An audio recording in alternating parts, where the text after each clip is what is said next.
Sa bawat baryo, may mga kwentong hindi kailanman nakakalimutan, mga kwentong paulit-ulit na ikinukwento tuwing gabi ng lamayan, kasabay ng malamig na hangin at kape. Isa na marahil sa mga pinakakakaibang kwentong narinig ko ay ang tungkol sa maglolang pinalayas sa isang handaan. Hindi dahil basto sila. Hindi rin dahil wala silang ambag.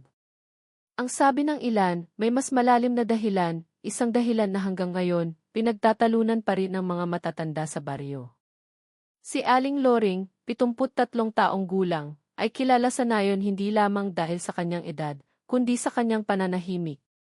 Isa siyang tahimik na matanda, baluktot na ang likod at bihirang makipag-usap. Hindi mo siya makikitang dumadalo sa mga tsismisan o nakikihalubilo sa mga kapitbahay.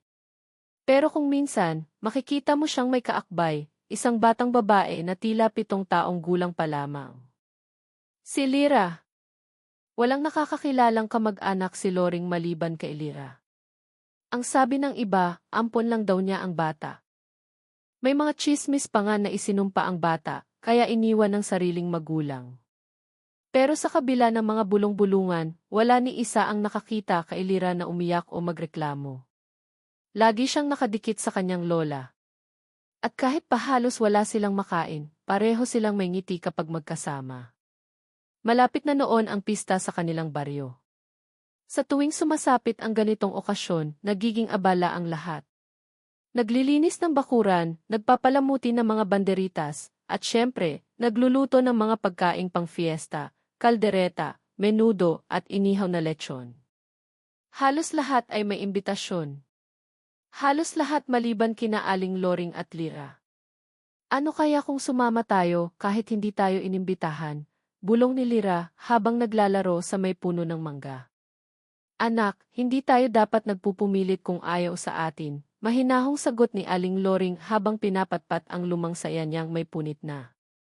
Pero sa kabila ng sinabi ng matanda, kita mo sa kanyang mga mata ang lungkot, ang uri ng lungkot na hindi lang dahil sa hindi sila imbitado, kundi dahil alam niyang hindi sila kailanman naging bahagi ng komunidad na iyon.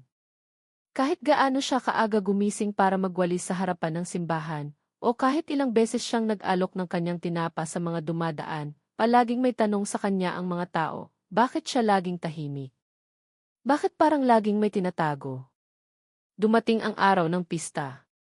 Masayang nagkakantahan ang mga bata, abala ang mga matatanda sa pagpapakain ng mga bisita.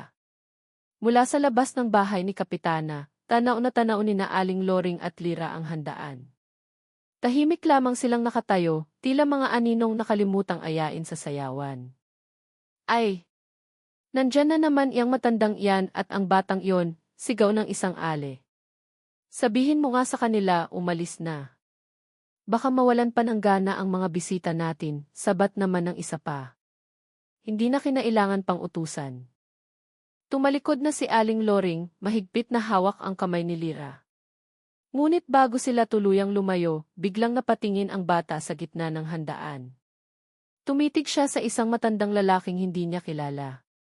Maputla ito, matangkad, at tila hindi umaayon ang anino sa sinag ng araw. Nakangiti ito kay Lira, isang ngiting malamig at hindi mo alam kung pag-anyaya o babala. Lola, sino po yun? Tanong ni Lira habang patuloy sa pagtitig sa lalaki. Wala, anak. Tara na, mahina pero mariing sagot ni Aling Loring, na parang sinadyang iwasan ang mismong tanong. Sa gabing iyon, habang nagkukwentuhan ang buong baryo, tungkol sa kasayahan ng pista, may isang bahay na tahimik lamang. Sa loob ng maliit na kubo ni na Aling Loring, tanging ang tunog ng huni ng kuliglig at kaluskos ng hangin ang maririnig. Ngunit habang pinapahira ni Loring ng langis ang likod ni Lira, biglang nagsalita ang bata. Lola, kanina sa handaan narinig ko siya. Sabi niya, uuwi na tayo, anak. Pero hindi ko siya kilala. Tumigil sa paghaplos si Aling Loring. Tiningnan niya ang apo at sa unang pagkakataon, may bakas ng takot sa kanyang mukha. Anak, kapag may narinig kang ganyan, huwag mong pansinin. Hindi lahat ng boses ay dapat pinakikinggan, bulong niya, habang mahigpit na niya yakap si Lira. Kinabukasan, tila walang kakaiba sa baryo. Maliban sa isang bagay, isang manok ang natagpo ang patay sa harap ng simbahan, tuyo ang dugo, at may kakaibang marka sa balahibo, parang kamay ng bata. Siguro may nag-alay, biro ng isang tambay. Alay? Sa pista, tugon ng isa, sabay tawa. Pero ang tawa nila ay unti-unting humina nang lumapit ang isang matandang lalaking galing sa kabilang baryo. May aswang na naman sa paligid nyo. Ganito rin ang nangyari sa amin bago mawala ang isang bata. Nagkatinginan ang mga tao. Bigla nilang naalala si Lyra, ang batang bihirang magsalita, laging may kasamang matandang misteryosa, at kanina lang ay pinagtawanan sa handaan. Samantala, habang papalubog ang araw, nakaupo sina Loring at Lyra sa mailikod ng kanilang bahay. Tahimik, ngunit dama ang bigat ng hangin. Biglang humaplos ang malamig na hangin sa batok ni Lyra. Lola, andito na naman siya, mahina niyang sabi, sabay turo sa madilim na bahagi ng kagubatan. Walang kahit sinong tao roon. Pero may anino, mahaba, gumagalaw sa kabila ng kawalan ng ilaw. Tumayo si Aling Loring. Hinawakan ang balikat ng apo. Huwag kang matakot, Lyra. Hindi kanya makukuha habang ako'y buhay. Ngunit ang hindi alam ni Lyra, may isang lihim na matagal nang pinipilit itago ng kanyang lola. Isang lihim na nagsimula pa bago siya isilang. Isang kasunduan. Isang kapalit. At ngayong pista, panahon ng selebrasyon at kasayahan, ang tunay na kabayaran ay muling naniningil. Sa dilim ng gabi, habang unti-unti nang lumalayo ang sigaw ng kasayahan mula sa baryo, isang matandang boses ang umalingaw mula sa kagubatan, oras na. Maya-maya, may narinig si Lyra sa ilalim ng kanyang kama, mahina, paanas, pero malinaw, anak, tara na. Simula noong gabing narinig ni Lyra ang boses sa ilalim ng kanyang kama, hindi na siya muling nakatulog ng mahimbing. Kahit anong haplos ni Aling Loring sa kanyang likod, kahit anong dasal bago matulog, nanatili sa kanyang pandinig ang paanas na boses, anak, tara na. Parang may bahagi sa kanyang kalooban na kumakalas sa kasalukuyan, hinahatak siya pabalik sa isang mundong hindi niya maintindihan. Minsan, habang naglalakad papunta sa poso, parang may mata na nakatitig sa kanya mula sa kakahuyan. Minsan, ang anino ng sarili niya ay tila nahuhuli ng ilang hakbang, hindi sumasabay, kundi sumusunod. Nagiging mailap na rin ang mga tao sa kanya. Sa bawat lakad nila ng kanyang lola, unti-unti silang iniiwasan ng mga kapitbahay. Ang mga batang dati gusto pang makipaglaro kay Lyra, ngayon ay tumatakbo palayo. May mga bulong na raw kasi silang naririnig kapag dumadaan si Lyra, mga salitang hindi maintindihan, tila galing sa ilalim ng lupa. Isang araw, habang nasa tabing ilog sila ni Aling Loring para maglaba, natanaw nila ang isang matandang lalaking palakad-lakad sa pampang. Payat, may makapal na balbas, at nakasuot ng telang parang pinagtagpitagping kulay ng dahon at abo. Lumapit ito, at sa halip na tingnan si Aling Loring, diretso ang tingin kay Lyra. Matagal ko na kayong hinahanap, Anya. Ikaw ang huling tinakasan. Mabilis na tumayo si Aling Loring, hinaharangan si Lyra. Huwag kang lalapit. Hindi siya para sa inyo. Ngunit mumiti lang ang matanda. Hindi ako kaaway, Loring. Ako si Mang Sidro. Ako ang pinakahuling albularyong tumulong sa pamilya mo bago sila tuluyang gumuho. Napakunot ang noo ni Lyra. Lola, ano pong ibig niyang sabihin? Saglit na katahimikan. Tila may mabigat na pasan si Aling Loring habang nakatitig sa albularyo. Pagkatapos ay ibinaba niya ang kanyang balikat at saka naupo sa bato. Ang pamilya natin, Lyra, hindi basta mahirap lang. Bawat henerasyon may dinadalang sumpa. Dahan-dahang umupo si Mang Sidro sa tapat nila, saka nagbukas ng supot na mailamang kulay berde at lila na halamang natuyo. Noong kabataan ni Loring, paliwanag niya, ang kapatid niya ang kinuha ng dilim. Isang nilalang na hindi mo makikita kung hindi ka isinumpa rin. Tinatawag naming tagabantay ng lilim, isang aswang na hindi lang kumakain ng laman, kundi kaluluwa ng piniling anak. Napalingon si Lyra kay Aling Loring na ngayon ay halos hindi makatingin sa kanya. Iyon ang dahilan kung bakit tayo pinalalayas, anak. Hindi dahil mahirap tayo, kundi dahil natatakot sila.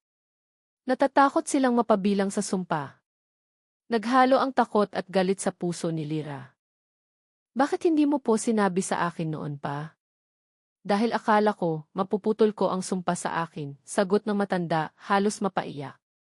Akala ko, kung hindi ko sasabihin, hindi ka makikita. Pero huli na ang lahat. Ayon kay Mang Sidro, ang pagkakita ni Lira sa aninong walang ilaw, at ang paulit-ulit na boses na nag-aanyaya sa kanya, ay palatandaan ng kipagtawid. Iyon ang unang hakbang ng tagabantay sa pag-angkin. Pero may paraan, dagdag ng albularyo.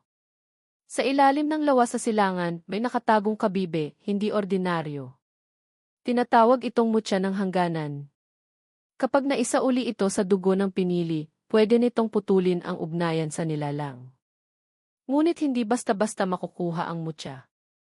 Isa itong sinaunang kayamanan na binabantayan ng mga nilalang mula sa ibang mundo.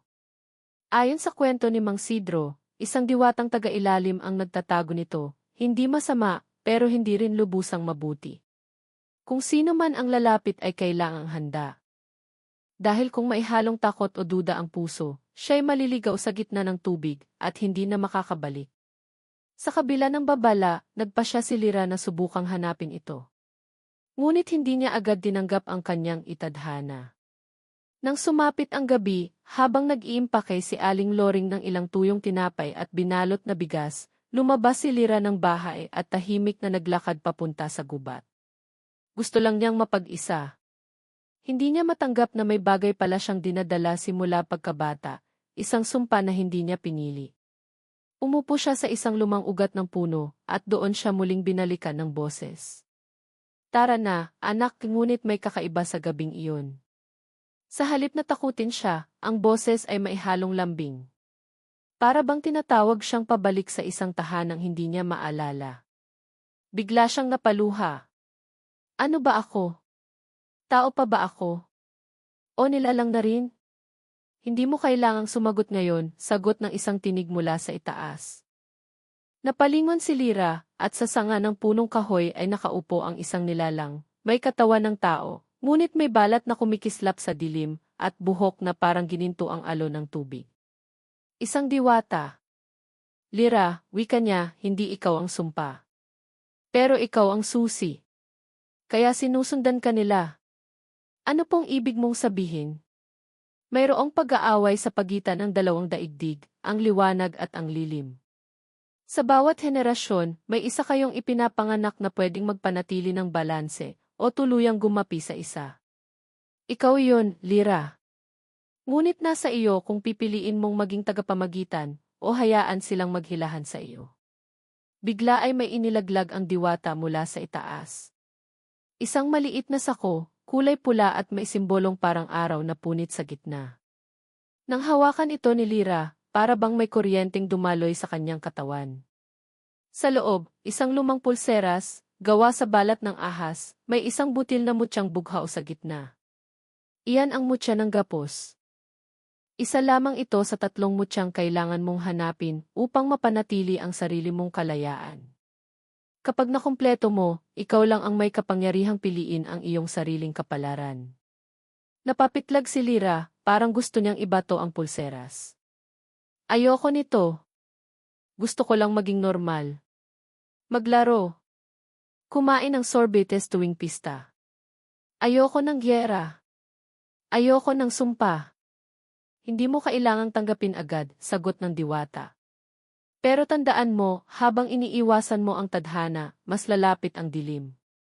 Piliin mo ang oras ng iyong laban bago nila piliin para sa iyo. Paglingon niya, wala na ang diwata. Tanging hangin at mga dahon ang iniwan. Mabigat ang hakbang ni Lira pauwi. Hindi siya sigurado kung maniniwala siya sa lahat ng narinig. Pero isang bagay ang malinaw, hindi na siya dating bata na walang alam. Ngayon, dala niya ang kaalamang may mga mata sa dilim, at siya ang kanilang tinitingnan. Pag-uwi niya, sinalubong siya ng yakap ni Aling Loring. Walang tanong. Walang sermon. Tila alam ng matanda kung saan siya nanggaling. At sa gabi ring iyon, habang nakahiga sa banig, isinuksok ni Lira sa ilalim ng unan ang pulseras na galing sa diwata. At muli, bago siya makatulog, may narinig siyang bulong. Hindi mula sa ilalim ng kama, kundi mula sa kanyang sariling puso. piliin mo ako o ako ang pipili sa iyo. Simula ng gabing iyon, hindi na naging tahimik ang isip ni Lyra. Parang may dalawang tinig na nagsasalitan sa kanyang dibdib, isa'y paalala ng lahat ng sakit at pag-iisa na tiniis niya, at ang isa na may bulong ng tungkuling hindi niya hiningi. Bata pa lang siya, sanay na siya sa pagtanggap ng pagtanggi. Lahat ng fiesta, laging tanaw lang siya sa di kalayuan. Lahat ng palaro, pinapanood lang niya habang nakaupo sa tabi ng poste. Anak ka ng aswang, sabi ng isang batang minsang naglaro sa harap ng kanilang kubo. Simula noon, iniiwasan na rin siya ng iba. Akala niya, sapat na ang pagmamahal ng kanyang lola para punan ang lahat ng kakulangang iniwan ng mundong mapanghusga. Pero ngayong alam na niya ang katotohanan, na siya ay may dinadalang sumpa, na siya ay hindi lang basta naiiba kundi pinili, bigla niyang naramdaman ang isang lalim ng lungkot na parang hindi kayang abutin ng kahit anong yakap. Bakit siya? Bakit hindi na lang ibang tao? Paano kung totoo ngang hindi siya dapat ipinanganak? Habang pinipilit niyang takpan ang mga tanong sa isip, unti-unti namang nagsimulang gumalaw ang mundo sa paligid niya. Nagsimula ito sa maliliit na bagay. Isang umaga, paggising niya, nakita niyang puno ng itim na balahibo ang harapan ng kanilang bahay. Hindi balahibo ng manok, kundi parang sa isang hayop na hindi niya alam kung pusa o baboy ramo. Sa gabi naman, habang natutulog si Aling Loring, bigla na lang nag-iba ang ihip ng hangin. Lumamig ito ng sobra, at may narinig siyang mahinang pagkalusko sa labas ng bintana. Hindi siya gumalaw. Tanging mata lang niya ang dahan-dahang tumingin sa labas. Sa ilalim ng liwanag ng buwan, may aninong mabilis na dumaan, maliit, payat at parang gumagapang. Kinabukasan, dumaan si Mang Sidro para kamustahin sila. May dala siyang mga tuyong dahon at itim na kandila. May dumadayo na rito, sabi niya. Hindi pa ito ang tagabantay, pero mga alalay niya ito. Mga aninong sinusundan ang amoy ng takot. Tahimik lang si Lyra habang nakaupo sa may pintuan. Gusto niyang magalit. Gusto niyang tanungin kung bakit hinayaan ng mga diwata o ng kung sino man na mangyari ito sa kanya. Pero ang mas nangingibabaw ay ang kaba, dahil alam niyang kahit anong lakas ng loob niya, hindi pa siya handa. Hindi kita pipilitin, Lyra, sabi ni Mang Sidro habang inaayos ang mga dahon sa palayo. Pero habang tumatagal, lumalakas sila. Lalo na't alam nilang may takot sa puso mo. Lumipas ang mga araw, at habang dumarami ang kakaibang kaganapan, mas lumulubha ang gulo sa kalooban ni Lyra. Isang gabi, bigla siyang napabalikwas ng gising. Basang-basa ng pawis ang kanyang katawan. Sa kanyang panaginip, nakita niya ang kanyang sarili na nakatayo sa gitna ng kagubatan. Nasa harap niya ang kanyang ina, ang mukhang matagal na niyang hindi maalala. May dugo sa kanyang dibdib at nakatingin sa kanya habang sinasabi, "Bakit mo ako iniwan?" "Hindi ko po kayo iniwan," sigaw niya, pero tila hindi siya naririnig. Pagkagising, agad siyang lumapit kay Aling Loring. "Lola, nasaan na po talaga ang nanay ko?" Tahimik lang ang matanda. Halos isang minutong katahimikan bago siya sumagot. "Ang nanay mo siya ang huling tinangka kong iligtas." Napaupo si Lyra. "Anong ibig mong sabihin?" Noong ipinagbubuntis ka niya, nagsimula na siyang tawagin ng dilim. Ako lang ang nakaalam noon. Pinilit kong gawin lahat, mga dasal, mga ritual, mga halamang gamot. Pero huli na. Sa araw na isinilang ka, saka siya kinuha. Nakuha ang katawan niya, pero ikaw ang iniwan. At simula noon, alam ko na. Ikaw ang susunod na susubukang kunin. Parang bumagsak ang buong mundo kay Lyra. Kaya pala hindi niya maalala ang kanyang ina. Kaya pala palaging may puwang sa kanyang pagkatao na hindi niya maipaliwanag. Bakit hindi mo ako binigyan ng pagkakataong malaman? Sana kung alam ko, nakapaghanda ako. Dahil ikaw ang huling pag-asa ko, sagot ni Aling Loring, garalgal ang tinig. Kung malalaman mo agad, baka mawalan ka ng lakas. Gusto ko munang malaman mong may halaga ka kahit walang kasaysayan. Isang linggo matapos ang pag-amin na iyon, dumating ang unang pag-atake.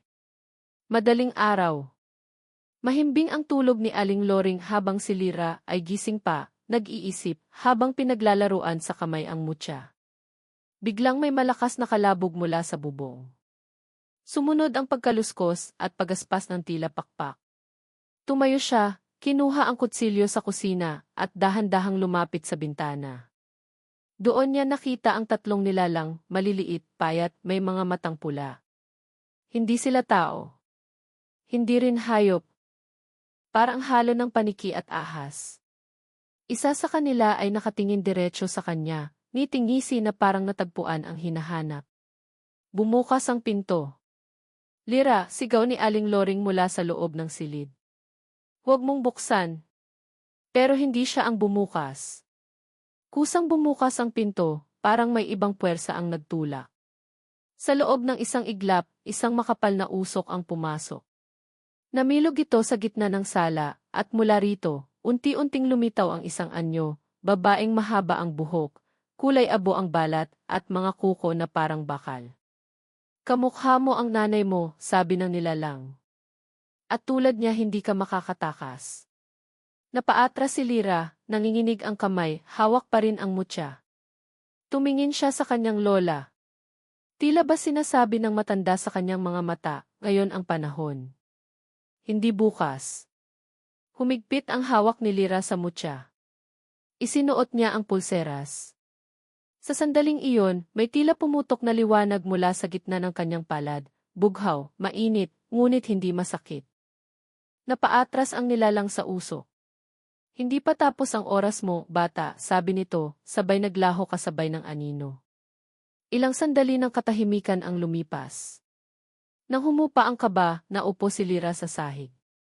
Humihikbi siya, hindi sa takot, kundi sa galit at sa bigat ng katotohanang kailangan niyang harapin. Hindi ko alam kung kaya ko to, Lola, bulong niya. Pero kung to ang kailangan, kung to ang paraan para hindi na may masaktan pa, susubukan ko. Tahimik si Aling Loring, pero kita sa kanyang mga mata ang pag-asa. Matagal na niya itong hinihintay. Sa labas, muling kumilos ang hangin. At sa malalayong bahagi ng kagubatan, may mga matang nagbabantay, naghihintay ng susunod na pagkilos ng batang pinili, ng batang may mutya, ng batang hindi lang pala biktima kundi mandirigma. Simula noong gabi ng pag-atake, hindi na muling naging tahimik ang paligid ni Lira at Aling Loring. Parang ang hangin ay laging may dalang paniniktik. Tuwing gabi, hindi lang mga kaluskos sa bubong ang naririnig, kundi mga tunog na parang humahaplos sa dingding ng kanilang bahay, mga kuko na mahaba, mga tinig na paanas na nagsasabing, lumalapit na kami, si Lira. Bagaman nananatiling matatag sa paningin ng kanyang lola, ay unti-unting kinakain ng takot. Sa tuwing mahahawakan niya ang mutya sa kanyang pulso, ramdam niya ang init nitong parang pumipintig. Parang paalala na may iniwang marka na sa kanya, at hindi na siya pwedeng umiwas. Pero sa kabila ng pagbabagong ito, hindi pa rin nawawala ang bigat sa kanyang dibdib.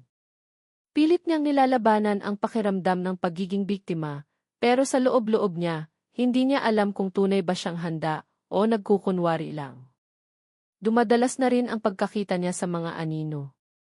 Sa gitna ng liwanag ng araw, bigla na lang mailalabas mula sa mga punong kahoy, hindi tao, kundi tila mga nilalang nagawa sa usok. Minsan, habang kumukuha siya ng tubig sa poso, may nakita siyang itim na mata sa ilalim ng tubig, nakatingin sa kanya, hindi gumagalaw. Lira, sabi ni Aling Loring isang gabi, kailangan mong maghanda. Hindi pa ito ang wakas, pero papalapit na ang gabi ng pinakamatinding pagsubok. Paano, Lola, sagot niya, halos pabulong. Hindi ko alam kung paano lumaban. Hindi naman ako diwata. Hindi rin ako tulad ni Mang Sidro. Isa lang akong batang iniwan ng ina, sinumpa ng lahi at pinandidirihan ng mga tao.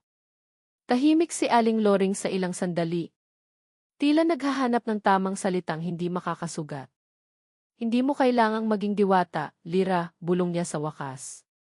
Ang tunay na lakas ay hindi laging galing sa kapangyarihan. Minsan, galing ito sa pagpayag mong tumayo kahit durog na ang loob mo. Sa mga sumunod na araw, muling bumalik si Mang Sidro. May dala siyang mga halamang kakailanganin para sa pagbuo ng pananggalang. Ibinilin niya kay Lira na gumawa ng ilang simbolo gamit ang abo, dahon ng saging at dugo ng manok. Hindi ito basta-basta ritual. Isa itong sinaunang paraan para markahan ang sarili, hindi bilang biktima, kundi bilang handa sa digmaan. Tinuruan din siya ni Mang Sidro ng mga lumang dasal, mga salitang hindi niya naiintindihan, ngunit nararamdaman niyang may bigat. Tuwing binibigkas niya ito, parang nagiging mabagal ang paligid. Parang humihinto ang oras. Pero sa kabila ng lahat ng ito, may bahagi pa rin kailiran na humihila paatras. Gabi-gabi siyang ginugulo ng panaginip, ang kanyang ina, mulit-muling humihingi ng tawad, minsan umiiyak, minsan nakangiti pero may dugo ang kamay. At palagi, sa dulo ng panaginip, naroon ang nilalang sa uso. Nakamasid lang. Hindi gumagalaw. Pero alam niyang naghihintay ito. Isang hapon, habang nag-ipon ng tuyong kahoy sa likod ng bahay, may sumulpot na hindi inaasahan, si Turo, ang kanyang kalaro noong bata pa siya. Matagal na silang hindi nagkikita. Umalis ang pamilya ni Turo noon para tumira sa Karatig Baryo. Pero ngayon, heto siya, mas matangkad, may sugat sa braso, at may dalang sako ng asin at bawang. Lira, bungad niya, narinig ko na ang tungkol sa'yo. Sa kanila. Napangiti si Lira, pero may halong lungkot. Lahat yata naririnig na. Pero wala namang gustong makinig sa totoo. Hindi ako narito para husgahan ka, sagot ni Turo. Narito ako dahil nakita ko sila. Napatingin si Lira. Sino? Yung mga anino. Yung mga mata sa gabi. Sinundan nila kami sa bahay namin. Akala ko guni-guni lang. Pero isang gabi, nawala ang alaga naming kambing. Iniwan lang ang balat at ang mata. At sa pader namin, may nakasulat gamit ang dugo, pangalan mo. Nanlamig ang katawan ni Lira. Maging ang mga taong malapit sa kanya noon, sinisimulan ng madamay. Kaya narito ako, dagdag ni Turo. Kung lalaban ka, hindi kita hahayaang mag-isa. Sa kabila ng lahat, kahit saglit lang, gumaan ang loob ni Lira. Ang pagkakaroon ng kasama, ng isang taong hindi niya kailangang ipaliwanag ang lahat, pero handang maniwala, ay isang bagay na akala niya hindi na mangyayari. Habang papalapit ang bagong buwan, dumami ang mga kakaibang pangyayari. Isang gabi, lahat ng manok sa kanilang baryo ay sabay-sabay na tumilaok, kahit hating gabi. Kinabukasan, may 3 bata ang biglang nagkasakit, nanginginig at paulit-ulit na nagsasabing may babaeng dumaan sa kisam. Minsan, may narinig si Turo habang nagbabantay sa labas, isang tinig na tumatawag sa kanya gamit ang boses ng kanyang ina, kahit matagal nang patay ito. Mabuti na lang at dala niya ang pulseras na bigay ni Mang Sidro. Sa oras na inilabas niya ito, biglang humina ang mga tinig. Lahat ng ito ay palatandaan, ang tagabantay ay hindi na nagtatago. Unti-unti na itong bumabalot sa paligid nila, naghahanap ng tamang oras para umatake. At isang gabi, habang nag-uusap sina Lira at Turo sa mailikod bahay, bigla nilang nakita ang isang liwanag sa gubat. Hindi apoy. Hindi lampara. Kundi isang asul na sigla na umiikot, dahan-dahang lumilipad sa gitna ng kadiliman. Sundan natin, sabi ni Lira, kahit ramdam niyang nanginginig ang kanyang binti. Sigurado ka, tanong ni Turo. Pwede tayong bumalik, humingi ng tulong kay Mang Sidro. Hindi na natin laging may oras, sagot niya. Minsan, kailangan mong sundan ang apoy kahit hindi mo alam kung saan ka dadalhin. Tahimik silang lumakad papasok sa gubat. Habang palalim ng palalim ang daan, nararamdaman nilang nag-iiba ang hangin. Mabigat. Masikip. Tila ba may mga matang nakatanaw mula sa mga punong kahoy. Hanggang sa biglang nawala ang liwanag. Teka, nasaan na? Tanong ni Lira. Wala na, ang sagot ni Turo. At doon nila narinig ang halakhak, malamig, mababa at parang galing sa ilalim ng lupa. Tumingin si Lira sa paligid. Walang tao. Walang anino. Pero ang halakhak ay paulit-ulit. Turo! Tumakbo ka na. Hindi kita iiwan, tumakbo ka. Biglang may lumitaw mula sa itim, isang hugis, hindi tao, hindi hayop. Mata nitong kulay pula at ang bibig ay punong-puno ng matatalas na ngipin. Hindi ito ang tagabantay pero alagad ito ng dilim. Isa sa mga nilalang na nagpapakain ng takot. Naghanda si Lira. Kinuha niya ang mutya, bumulong ng mga dasal na itinuro ni Mang Sidro, at inilapat ito sa lupa. Sa sandaling iyon, isang asul na apoy ang bumalot sa paligid niya, at saglit na napaatras ang nilalang. Pero hindi pa ito tapos. Hindi pa ito ang laban, bulong ng tinig sa kanyang ulo. Pero ito ang paalala na hindi ka naligtas saan man. Sa gabing iyon, habang pinapanood nila ni Turo ang langit mula sa kanilang bubungan, parehong tahimik silang nag-isip. Malapit na. At kapag dumating ang gabi ng pagtatapos, wala nang puwang ang pag-urong. Walang kasing tahimik ang sumunod na mga araw, pero hindi ito ang uri ng katahimikang nakagagaan ng loob. Para itong katahimikang naghihintay ng pagsabog, gaya ng saglit na paghinto ng hangin bago ang buhos ng bagyo. Ramdam ni Lyra sa bawat kibot ng lupa, sa bawat pagpitik ng liwanag sa mutyang suot niya, na may malaking mangyayari. Pero hindi niya alam kung kailan, saan, o paano ito darating. Sa gitna ng lahat ng paghahanda, nagpatuloy siya sa pag-aaral ng mga dasal at simbolo.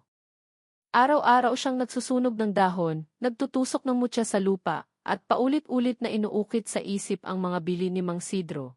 Kung maramdaman mong may nagmamasid sa'yo, huwag kang tumingin pabalik. Labanan mo sa loob mo. Pero habang palalim ng palalim ang gabi at palapit ng palapit ang bagong buwan, may isang bagay na unti-unting sumisingit sa kanyang pakiramdam, hindi takot, kundi pagdududa. Kay Turo. Hindi niya ito agad inamin sa sarili. Ayaw niyang isipin na ang kaibigan niyang matagal nang nawala at ngayon ay bumalik para tumulong, ay posibleng may itinatago. Pero minsan, sa gitna ng kanilang mga usapan, may mga tanong si Turo na tila hindi lang simpleng pagkamausisa. Saan mo itinatago ang mutya kapag hindi mo suot? Anong uri ng dasal ang pinakamabisa? Nagpakita na ba sa'yo ang tagabantay sa panaginip? Normal sana kung galing sa isang taong gustong tumulong. Pero sa paraan ng kanyang pagtatanong, parang may hinahanap. Parang may sinusubukang tukuyin o tiyakin. Minsan gabing nagbabantay sila sa harapan ng bahay, tinanong ni Lyra, Turo, bakit ka talaga bumalik? Nagkibit balikat si Turo. Sabi ko na sa'yo, dinalaw kami ng mga nilalang. Gusto kong tumulong. Pero bakit ako? Tahimik ang tanong ni Lyra, pero matalim. Hindi agad sumagot si Turo. Tumitig lang ito sa dilim ng paligid. Hanggang sa bigla niyang sinabi, dahil hindi ito ang una kong pagkikita sa kanila. Napalingon si Lyra. Noong bata pa tayo, Lyra, patuloy niya, hindi mo lang alam minsan, sinundan kita pa uwi. Naisip ko lang. Bakit ba lagi kayong mag-isa ng lola mo? Bakit parang walang gustong lumapit sa inyo? At doon ko sila nakita, mga anino, palibot sa bahay niyo. Hindi nila ako nakita. O baka pinayagan nila akong makalapit. Simula noon, alam ko nang may kakaiba sa'yo. Bakit hindi mo sinabi noon? Tanong ni Lyra, hindi maipaliwanag kung galit ba siya o natatakot. Dahil natakot din ako, sagot ni Turo. At dahil may isang tinig na nagsabi sa akin na bantayan kita. Biglang lumamig ang paligid. Ang mutya ni Lyra, uminit. Isang senyas. Hindi siya sigurado kung babala ito o pagtanggi. Kinabukasan, biglang nawala si Mang Sidro. Isang matandang babae mula sa kabilang baryo ang sumugod kina Lyra, duguan ang mga kamay, umiiyak. Nakita namin siyang hinihila papasok sa lupa, sabi nito. Wala kaming nagawa. Sumigaw siya ng pangalan mo, Lyra. Nanlamig ang buong katawan ni Lyra. Si Mang Sidro, ang tanging gabay na mayroon siya, ay kinuha na. Ang kanyang tanging iniwan ay isang supot na puno ng tuyong dahon, isang papel na may nakasulat na dasal, at isang bagay na hindi inaasahan, isang lumang larawan. Larawan ng isang babae na may hawak na sanggol. At sa likod, may nakasulat, siya ang unang pinili. Pero hindi siya ang huli. Sa muling pagtingin ni Lyra, nakita niyang ang babaeng nasa litrato ay walang iba kundi ang kanyang ina. Habang humahapdi ang lalamunan niya sa pinipigilang hikbi, muling nabuhay sa isip niya ang mga tanong, sino ba talaga siya?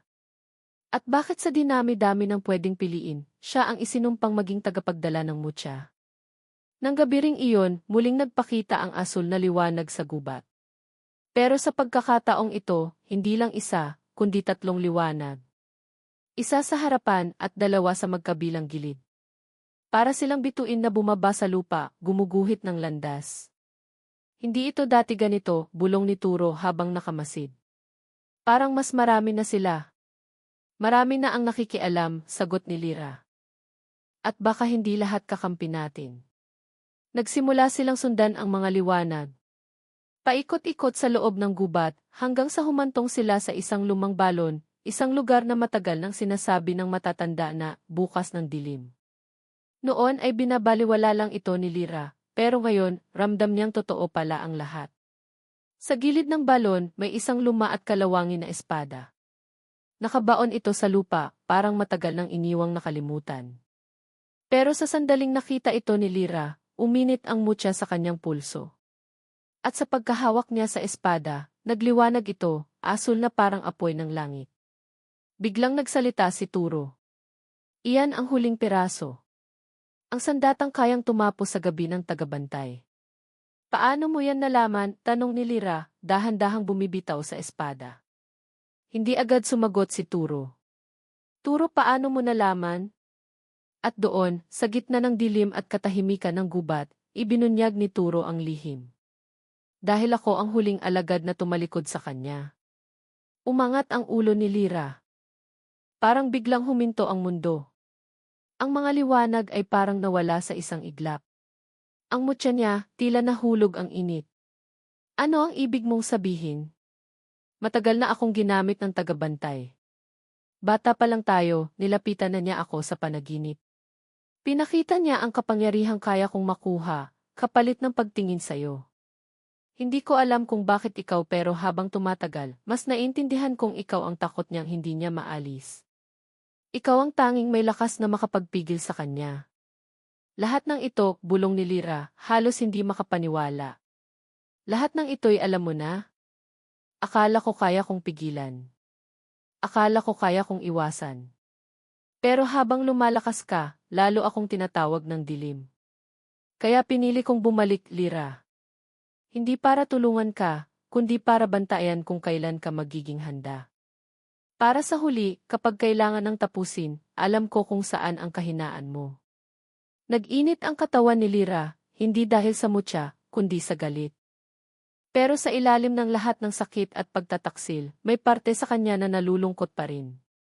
Turo. Ang kaibigan ng kanyang kabataan.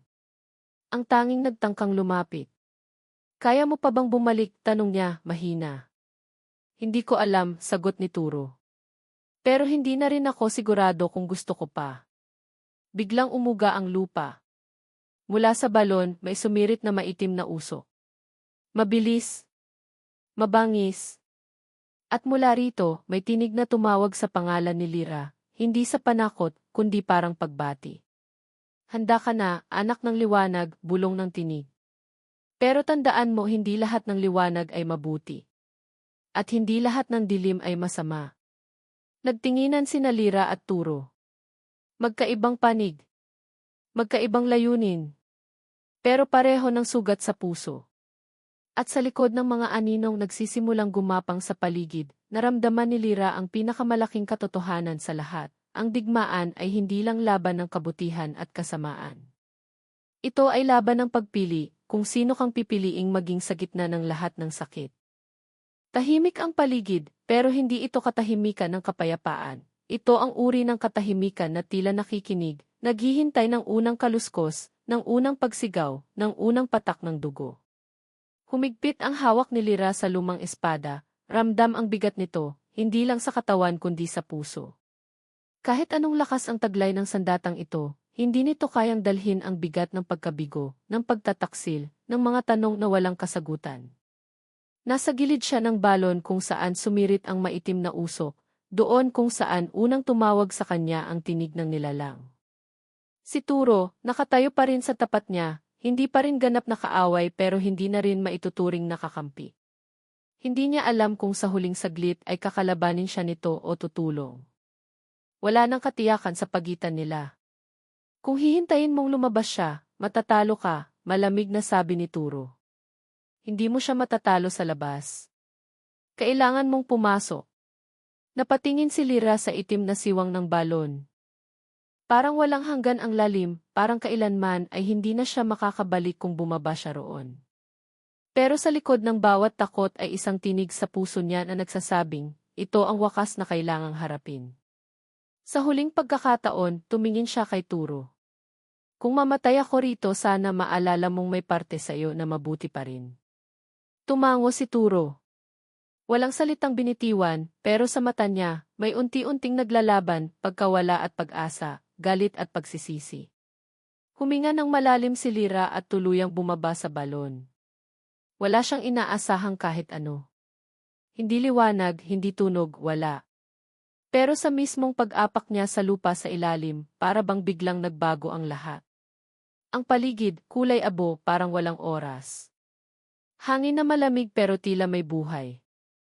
At sa gitna ng kawalan, unti-unting nabuo ang hugis na nilalang, hindi halimaw gaya ng inakala niya, kundi isang babae, matangkad, may buhok na tila usok at mga mata na kulay itim na walang gilid. Ikaw na ba? Tanong ng nilalang. Ikaw na ba ang huling tagapagdala? Hindi agad nakasagot si Lira. Pero sa halip na takutin siya, umiti ang babae, ngiting puno ng lungkot. Matagal na akong naghintay, sabi nito. Ang liwanag mo ang huling kandila bago magdilim ang lahat. Hindi ako kandila, sagot ni Lira, mariin. Ako ang apoy. Sa saglit na iyon, parang may sumabog sa pagitan nila. Ang espada ni Lira ay nagliyab, hindi na kulay asul kundi kulay ginto, tila apoy ng araw. Tumindig ang babae, nagbago ng anyo, ang usok ay naging tila baluti, ang buhok naging ulap na umiikot sa hangin. Isang sagupaan ang hindi na mapipigil. Sumugod si Lira, ang katawan ay pinapatakbo, hindi ng galit kundi ng pangako. Pangakong hindi niya hahayaang mawala ang mundong iniwan ng lola niya, ang mundong tinatawag niyang tahanan. Ang espada ay sumalubong sa dilim at bawat hampas nito ay tila nagbubura ng anino sa paligid. Pero hindi natitinag ang kalaban. Alam mo ba kung bakit ikaw ang pinili? Bulong na nilalang habang umiikot sa kanya, mabilis at mabangis. Dahil ikaw ang tanging may sakit na sapat para sumabog. Ikaw ang tagapagdala, hindi dahil malakas ka, kundi dahil basag ka. Tutu!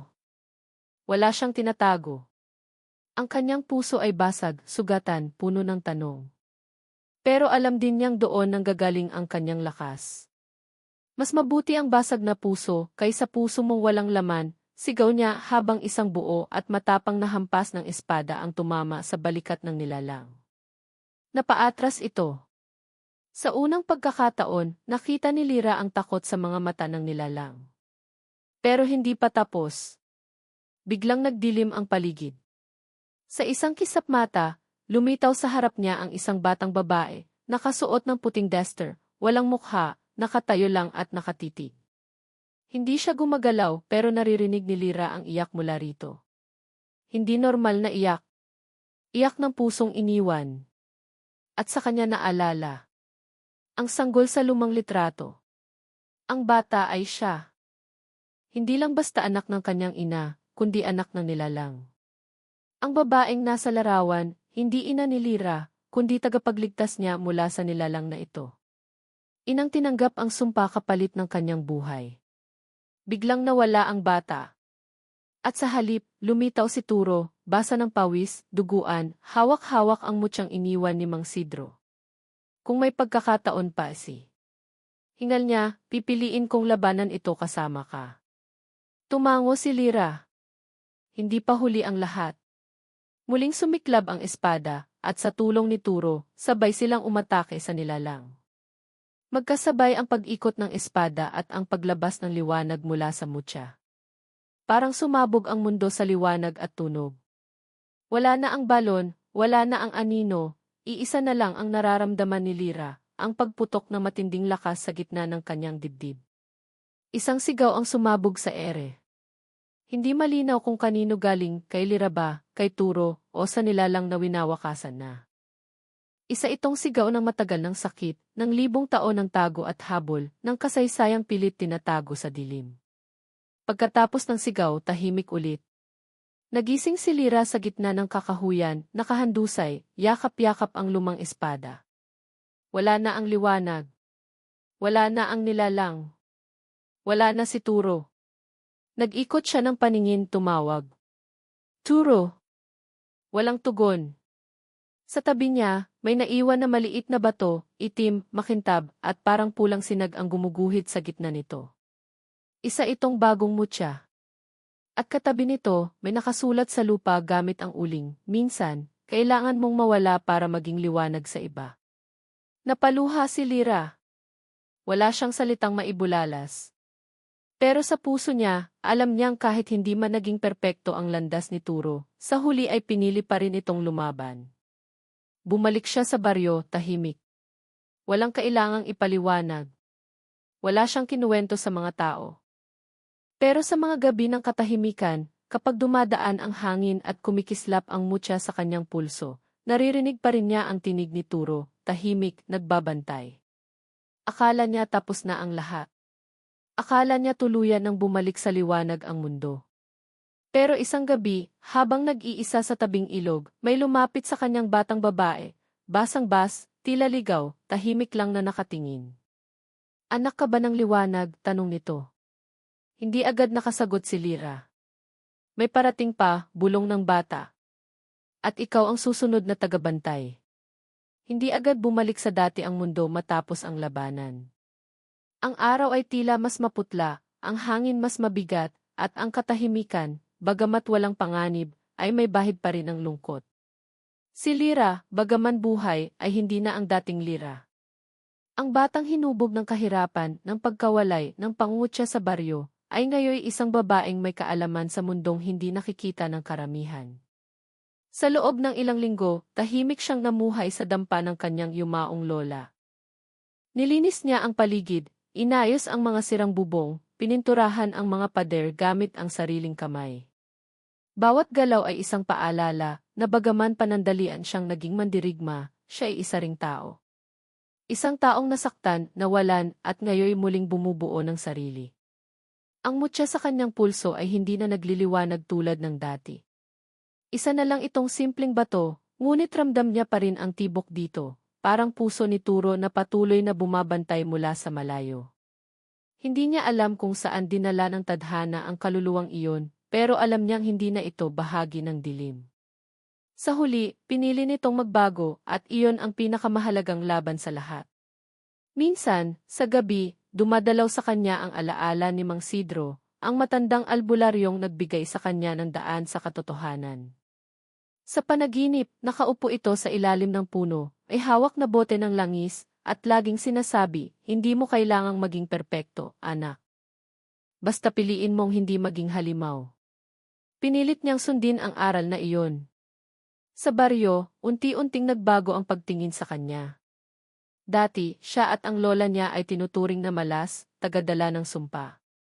Pero ngayon, ang mga batang dati umiiwas sa kanya ay natutong ngumiti, kumaway. Isang matandang babae, si Aling Cora, ang unang lumapit sa kanya at nag-abot ng puto. Para sa iyo, sabi nito, sabay kindat. Pasensya ka na noon, takot lang kami. Pero salamat, anak. Hindi na kailangang ipaliwanag ni Lyra ang lahat. Hindi niya kailangang sabihin na may nilalang siyang nilabanan o may aswang na nais sirain ang mundo. Ang mahalaga, nararamdaman ng mga tao na may nagbago at alam nilang may kinalaman si Lyra doon. Si Turo ay nanatiling alaala. Wala siyang libingan, walang bangkay. Pero nagtanim si Lyra ng punong kahoy sa tabi ng ilog, isang punong mulav. Doon niya inilagay ang mutyang iniwan sa kanya. Hindi bilang sandata, kundi bilang alaala ng sakripisyo, ng kabutihang naipilit kahit sa pusod ng kadiliman. Habang lumilipas ang panahon, natuto siyang gumamot. Ginamit niya ang kaalaman ni Mang Sidro, pati ang ilang natirang aklat na kanyang natagpuan sa ilalim ng dampa. Unti-unti siyang naging albularyo ng baryo. Hindi perpekto, pero bukas ang puso. Tuwing may bata na lagnatin o may matatanda na nangangailangan ng pahilot, siya ang tinatawag. Sa isang pagkakataon, isang batang babae ang dinala sa kanya. Nanginginig ito, may sugat sa braso, at nangingitim ang balat sa paligid ng sugat. Pinahiran niya ng langis, binigyan ng tsaa, at habang natutulog ang bata sa banig, Nakita niya ang mukha nito, katulad ng batang lumapit sa kanya noon sa ilog. Napaupo siya. Sa likod ng kanyang isipan, may gumuhit na tanong, ito na ba ang susunod? Hindi niya alam ang sagot. Pero sa puso niya, alam niyang darating ang panahon ng panibagong pagbabanta. Hindi natatapos ang dilim bagamat napapalayas ito. Sa huling gabi bago sumapit ang anibersaryo ng laban, muling bumalik si Lyra sa balon, ngayon itinabunan na ng lupa't damo. May dala siyang kandila. Sinindihan niya ito at naupo sa tabi, katahimikan lang ang kasama. Doon niya binitiwan ang mga tanong na ilang buwan na niyang kinikimkim. Bakit ako? Mahinang sabi niya. Bakit hindi yung mas matalino, mas malakas, mas buo ang pamilya? Bakit yung isang tulad kong wala? Walang sagot. Pero sa ihip ng hangin, sa kaluskos ng dahon, naramdaman niya ang presensya ng kanyang lola, si Turo, si Mang Sidro. Wala man silang tinig, ang katahimikan ay sapat na sagot, dahil kaya mong magmahal kahit wasak ka na. Iyon ang sagot. Hindi ang lakas, hindi ang kaalaman, kundi ang kakayahang magmahal sa kabila ng sugat. Dahil doon, natalo ang dilim. At dahil doon, patuloy siyang mamumuhay. Lumipas pa ang mga taon. Tumanda si Lyra. Nagturo siya sa mga batang interesado sa halamang gamot, sa sinaunang kaalaman, sa pakikinig sa kalikasan. Hindi siya sumikat, hindi siya naging bayani sa kwento ng marami. Pero sa baryo, may mga kwentong paulit-ulit na ikinukwento sa gabi ng pista. Tandaan mo, nak, sabi ng isang matanda sa kanyang apo, may isang babae noon na pinalaya sa handaan ng pista. Pero siya rin ang nagligtas sa ating lahat. At sa gitna ng gabi, habang naglalakad si Lyra pauwi sa kanyang dampa, naririnig pa rin niya ang bulong ng hangin, dala ang alaala ng digmaan, ng sakripisyo, ng tunay na kabayanihan. Hindi na siya natatakot. Hindi na siya nagtatago. Sapagkat minsan, ang mga tinataboy sa liwanag ay sila ring may kakayahang maging apoy sa dilim. At sa mundong laging may panganib na sumisilip, minsan lang lumilitaw ang isang tulad ni Lyra. Pero isang beses lang ay sapat para magbago ang lahat.